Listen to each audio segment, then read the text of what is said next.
ফাঁসি দেওয়া হয়েছে আরেকজন মিডিয়া ব্যক্তিত্ব, যিনি দেশের অসংখ্য প্রতিষ্ঠানের উদ্যোক্তা জনাব মীর কাশেম আলীকে।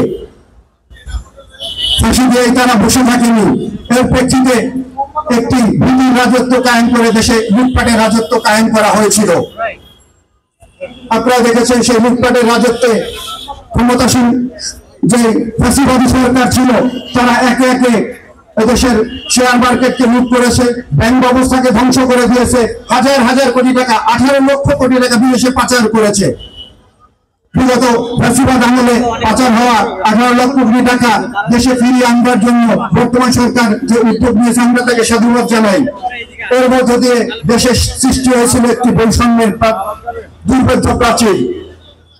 জুলাই বিপ্লবের মধ্য দিয়ে আমাদের ছাত্র জনতা এদেশের সাধারণ জনগণকে সাথে নিয়ে একটি রক্তক্ষয়ী বিপ্লবের মধ্য দিয়ে একটি নতুন সূর্যের আবির্ভাব হয়েছে, বাংলাদেশে একটি নতুন সূর্য উদিত হয়েছে।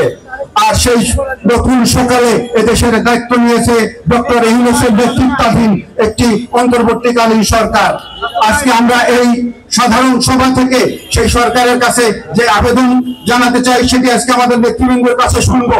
আমি আপনাদের কাছে বলতে চাই যে আজকে এই নতুন সূর্য এবং নতুন সকালে ঢাকা সাংবাদিক ইউনিয়নের বার্ষিক সাধারণ সভায় আপনারা যারা উপস্থিত হয়েছেন, ঢাকা সাংবাদিক ইউনিয়নের পক্ষ থেকে সকল রাজনৈতিক নেতৃবৃন্দ, সকল পেশাজীবী নেতৃবৃন্দ, ঢাকা সাংবাদিক ইউনিয়নের নির্বাহী পরিষদের সদস্যবৃন্দ, সাধারণ সদস্যবৃন্দকে ঢাকা সাংবাদিক ইউনিয়নের পক্ষ থেকে আবারও প্রাণঢালা অভিনন্দন, ধন্যবাদ জানিয়ে আমি আমার সংক্ষিপ্ত উদ্বোধনী বক্তব্য শেষ করছি। আসসালামু আলাইকুম ওয়া রাহমাতুল্লাহ।